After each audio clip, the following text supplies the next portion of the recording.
반려동물 벌알기 프로젝트 지난 두 편의 영상에서 웨이도 관리 방법에 대해 이야기했었습니다. 영상은 우측 링크에서 확인해 보시고요. 오늘은 웨이도 관리가 잘 되지 않았을 때 발생할 수 있는 질환 이계혈종에 대해 썰을 풀어보려 합니다. 커피 한 잔 준비하셨나요? 반려동물 만두기의 원인은 당신의 무관심입니다. 지금 시작합니다. 안녕하세요. 수의사 김원장입니다. 동물병원에서 얘기해주지 않는 동물병원 리얼스토리 지금 시작합니다.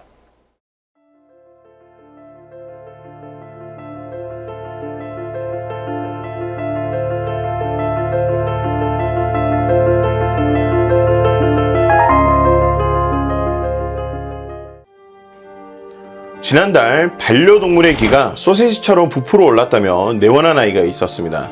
일명 만두기라 부르는 이계혈종으로 내원한 것인데요. TMI를 더하면 만두가 없는 서양에서는 콜리플라워 이어라고 해서 일명 양배추기라는 표현을 사용하고 있습니다. 이런 기는 사람에서는 투기 종목 운동 선수들에게서도 종종 볼 수 있죠. 이계혈종은 이름 그대로 겉으로 돌출된 깃바퀴를 의미하는 이계에 혈액이 고여 덩어리가 형성된 혈종을 의미합니다. 원인은 다양하게 있지만 근본적인 원인은 어떠한 물리적인 외부 자극에 의해 깃바퀴에 있는 혈관들이 파열되면서 출혈이 발생하고 연골과 피하 측막 사이에 혈액이 고이면서 만두처럼 부어오르게 됩니다. 그래서 외부 충격을 많이 받는 투기 종목 운동 선수들에게서 흔히 볼 수 있는 것이죠. 하지만 우리 반려동물들이 격투기를 하는 것도 아닌데 왜 이러한 이계혈종이 생기게 될까요? 이계혈종은 기가 길고 아래로 축 늘어진 개에서 종종 발생하는데 주로 머리를 자주 틀거나 뒷다리로 기를 강하게 긁는 자극이 원인이 되는 경우가 많습니다. 그러면 반려동물들이 머리를 털거나 귀를 강하게 긁게 되는 이유를 알면 이계혈종을 예방할 수 있겠죠. 물놀이 등으로 인해 몸의 물기나 다른 이물을 털어내기 위해서 단발적으로 터는 경우도 있지만 장시간의 물놀이로 인해 몸의 물을 털어내는 횟수가 증가하면서 그 충격으로 이계혈종이 생기는 드문 케이스도 있었지만 가장 흔한 원인은 바로 웨이염입니다. 반려동물들은 사람처럼 손가락으로 귀를 후비거나 할 수 없기 때문에 그렇기 때문에 웨이염으로 인한 가려움을 해결하기 위해서 귀를 강하게 긁거나 귀를 털기 위해 머리를 털게 됩니다. 이에 관한 내용은 예전 웨이염에 관한 영상에서 이야기했으니 우측 링크에서 확인해 보시고요. 이런 이유로 이계혈종이 발생하게 되면 과거에는 1차로 외과적인 방법으로 혈종을 절개해서 혈액을 방출하고 관이나 혈액 배출 창을 만들어서 혈액이 고이지 않도록 치료를 했지만 최근에는 혈종을 바늘로 찔러서 고인 혈액을 배출하고 혈종이 있던 자리에 약물을 주입하고 경구 약물 사용을 병행하면서 내과적인 방법을 1차 치료로 시행하기도 합니다.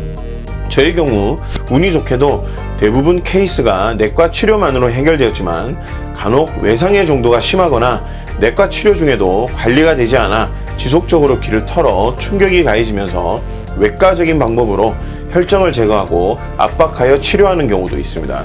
간혹 아무것도 하지 않고 그대로 내버려 두면 된다는 내용을 종종 볼 수 있는데 물론 그냥 두면 시간이 해결해 주는 경우도 있지만 혈종의 사이즈가 커서 깃바퀴를 강하게 압박하는 경우 연골이 괴사되면서 깃바퀴의 모양이 변하는 결과가 생기기도 합니다.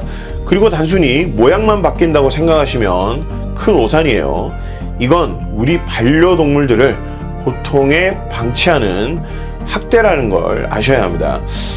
저는 교통사고로 오른쪽 다리에 충격을 받은 적이 있는데 사고 당시에는 괜찮아서 귀가했는데 그날 밤사이 피하 출혈로 다리에 혈종이 크게 생겼습니다. 이게 제 근육이나 다른 혈관들을 압박하면서 그 기분이 상당히 뭐랄까 뭔가가 계속 다리를 꾹 누르고 있는 그런 불편한 느낌. 그렇다고 막 아프다고 끙끙 앓고 하는 정도는 아니라서 사람들은 저의 불편함을 이해하지 못했죠. 저는 통증에 대해 인내심이 강한 편인데 다음날 참지 못하고 바로 수술로 혈종을 제거한 경험이 있습니다. 이렇듯 이계혈종을 자연 치유하는 것은 시간이 오래 걸리고 치유하는 동안 우리 반려동물들은 상당한 스트레스와 통증으로 고통받을 수 있습니다. 혹시나 방치했다가 해결되면 그나마 다행이지만 반대로 연골이 개사되면서 귓바퀴의 기능을 상실하는 최악의 경우도 발생할 수 있다는 걸 보호자분들은 아셔야 합니다. 그런데 이렇게 치료를 하고 나면 또 한 가지 문제가 종종 발생합니다. 바로 이계혈증의 재발인데요. 사실 이계혈증에 걸렸던 아이들이 다시 걸리는 경우가 종종 있습니다. 그 이유는 이계혈증 치료에 너무 집중하다 보니 근본 원인인 외이염 치료를 하지 않는 것이죠. 지난 케이스도 이계혈증이 해결되다 보니까 보호자분이 스스로 치료를 종결하셨어요. 그래서 직접 전화드려서 외이염 치료를 이어가게 되었습니다. 이계혈증이 생기기 전 우리 반려동물들은 보호자에게 끊임없이 소리 없는 목소리를 긁으면서 귀를 털면서 귀가 가렵다고 아프다고 표현하는데 보호자가 이를 알지 못하고 방치하면서 문제가 생기게 됩니다. 근본적인 원인을 정확하게 진단하지 않고 치료하지 않으면 정작 중요한 포인트를 알지 못하고 반려동물들은 다시금 고통에 빠지게 됩니다. 보호자의 무지함으로 인해 반려동물들이 고통받는 일은 없어야 되겠죠. 질병의 치료는 전문가와 함께 하셔야 안전하고 고통을 최소화할 수 있습니다. 꼭 가까운 동물병원으로 내원하셔서 전문가인 수의사와 함께 치료하시고 재발하지 않도록 우리 반려동물들의 소리 없는 목소리에 귀를 기울일 수 있으면 좋겠습니다. 질병은 치료보다 예방이 중요하다는 것 꼭 기억하시고요. 오늘 영상이 도움이 되셨다면 구독, 좋아요, 알림 설정까지 부탁드립니다. 지금까지 저는 반려동물들의 고통을 공감하는 수의사 김원장이었고요. 다음 시간에 또 다른 동물병원 리얼스토리로 다시 돌아오겠습니다.